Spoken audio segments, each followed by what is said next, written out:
Bienvenue à tous, on se retrouve avec un immense plaisir pour la Ségoula du Baal Shem Tov. L'histoire du Baal Shem Tov, Motsei Shabbat.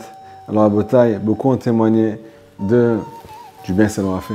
Entendre une histoire de Chizouk, de Emouna, de joie. Comprendre un peu la grandeur des tzadikim.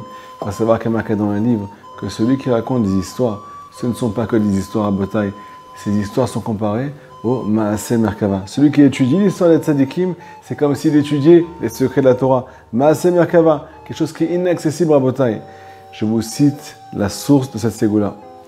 Une fois le Baal Shem Tov a entendu un krouz, une voix qui a éclaté dans le ciel à Botaï, une voix qui a explosé dans le ciel et qui a cité celui qui croit, celui qui a foi en Rabbi Israël ben Sarah. Israël, Rabbi Israël Baal Shem Tov, fils de Sarah, celui qui croit en lui, celui qui croit en Baal Shem Tov, qu'il est venu dans ce monde pour le peuple d'Israël, pour aider, pour réélever le peuple d'Israël en général et chacun en particulier. Alors, celui-là, il va avoir une hatzlacha, une réussite très particulière. Chaque semaine, à chaque fois qu'il va réciter une histoire du Baal Shem Tov, au début de la semaine. Si c'est au début du mois, il va avoir une hatzlacha, une réussite pour tout le mois. Si c'est au début de l'année, il va avoir une réussite pour toute l'année. Alors maintenant, on est là, on est prêt, on croit, et bien Hachem, on est prêt à recevoir une histoire extraordinaire. Les débuts de la descente de l'âme du Baal Shem Tov dans ce monde. Alors là, on commence par le commencement. Le papa du Baal Shem Tov, c'est pas lui que ça a commencé, bien entendu. Le papa du Baal Shem Tov, qui était un homme qui était très très pieux, il s'appelait Rabbi Eliezer. On va expliquer aujourd'hui qu'il a tenu une épreuve à Shemishmo, chez l'Onedak, ça ne nous arrive jamais cette histoire. Un jour, il était en chemin, il s'est fait kidnapper par des voleurs.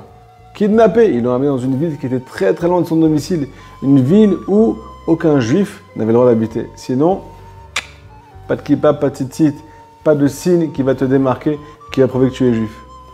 Et là-bas, quand il arrive dans cette ville, il a été vendu à ce qu'on appelle un homme très riche. Cet homme qui était très riche ne n'a pas gardé beaucoup de temps, il a vendu au royaume. Il a vendu au second du roi qui se trouvait dans le royaume. Et là, qu'est-ce qui s'est passé? Rabbi Eliezer était très apprécié.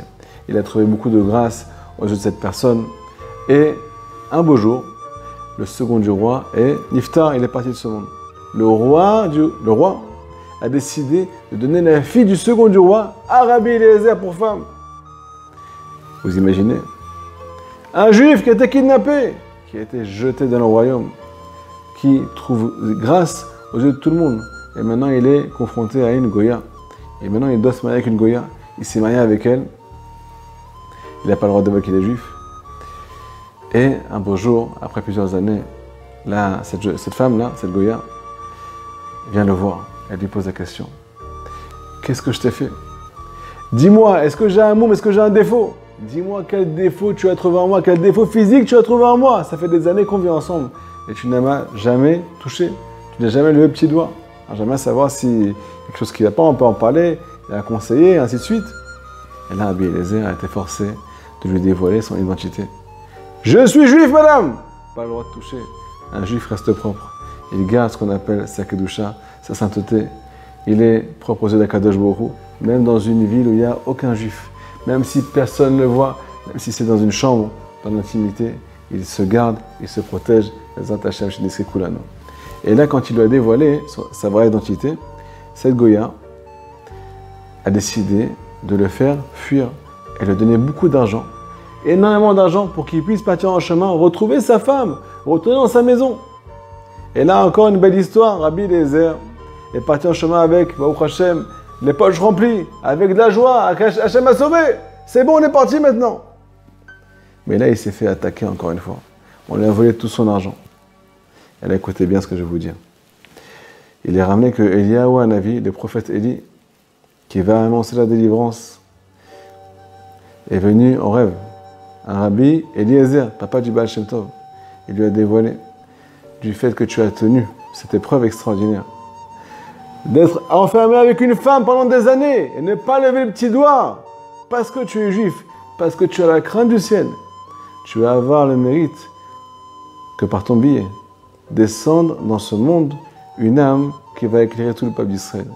Une âme sur qui le Passouk dit Israël Asher Becha et Par.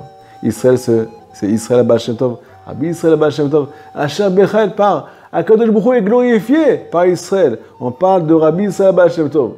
Or Shivat Hayamim, la lumière de 7 jours. Et là, Rabbi Eliezer retourne enfin à la maison. À Botaï, il y a beaucoup d'années qui sont passées. Il est très très vieux.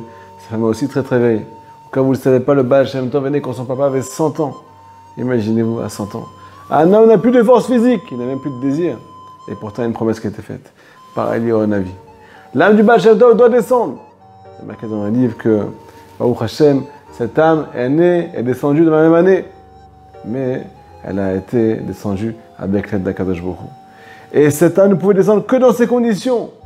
Des conditions qui ne sont pas basées sur le désir charnel, mais sur le désir de faire descendre une âme des mondes supérieurs dans les mondes inférieurs. Une âme qui va éclairer le peuple d'Israël.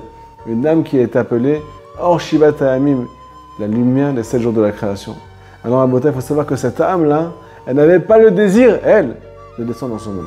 Le Baal Shem Tov a dit, je ne veux pas descendre dans un monde aussi matériel, un monde aussi dangereux, un monde où les gens vont, entre guillemets, pas accepter ma sainteté. Ça va être trop compliqué, trop haut pour eux, trop incompréhensible. Comment on peut dévoiler un message pareil? Hachem est avec toi à tous les endroits. Tu peux à chaque instant adresser une parole à papa, à chaque instant te connecter à lui. Il y a des gens qui ne vont pas accepter cette chose-là. C'est trop utopique. Il y a marqué que celui qui a confiance en Rabbi Israël, Ben Sarah, alors lui il va avoir toutes les échouettes. Chazak Baruch.